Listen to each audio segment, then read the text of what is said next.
Luto tayo ngayon ng pad kapaw. So ang pad kapaw ay kahit pork, chicken, kahit anong meat pwede sa pad kapaw. So start tayo ng oil. Ngayon ang luluto pa na natin ay squid. Pad kapaw o pad krapaw. So actually pad kapaw ang tawag doon. Una, ilagay muna natin yung ano ba to? Sili. Actually dapat chop yung sili pero yung ibang mga kasama natin hindi kumakain ng chili na namanghang pala. So okay na yan. So isama na natin, i-next na natin yung ating garlic. Yan.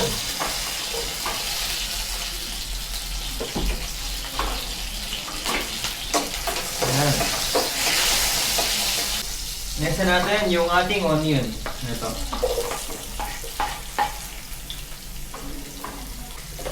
So saglit lang natin luluto yung ating squid. Kasi ayaw naman natin na maging parang rubber.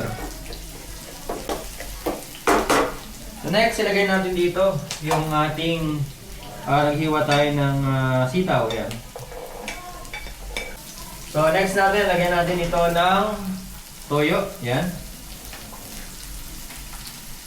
Pwede sa inyo kung gaano kadami ito ilalagay. Pero siguro mga 1 tablespoon. Then lagyan natin ito ng oyster sauce. 1 tablespoon ng oyster sauce. Lagyan natin ito ng paminta. Yan. Then, siyempre lagyan natin ito ng seasoning powder. Kunti lang. Yan. Then next, lagyan natin ito ng konting patis. Kunti lang. Okay.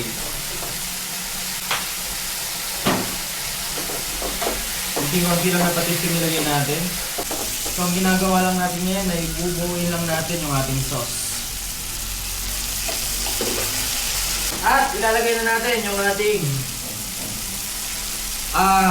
squid, right? Okay. Then, kasi natin apoy, kailangan hindi natin ma-overcook yung ating squid.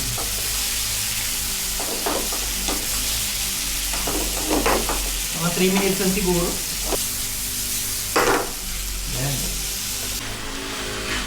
Yan, ready na yan. Next na natin, lagyan na natin yung ating pad kapaw. Ito. Ito yung ating pad kapaw. Yan. Sa Pilipinas, parang holy basil pa ito. Holy basil, yung pad kapaw. Yan. Tuloy lang natin ito. Yan. Then to taste lang tayo sa asukal. Pag ginasukal lang, yan. Then, pwede kayo maglagay ng MSG. Pwede rin hindi. So, konti lang, MSG.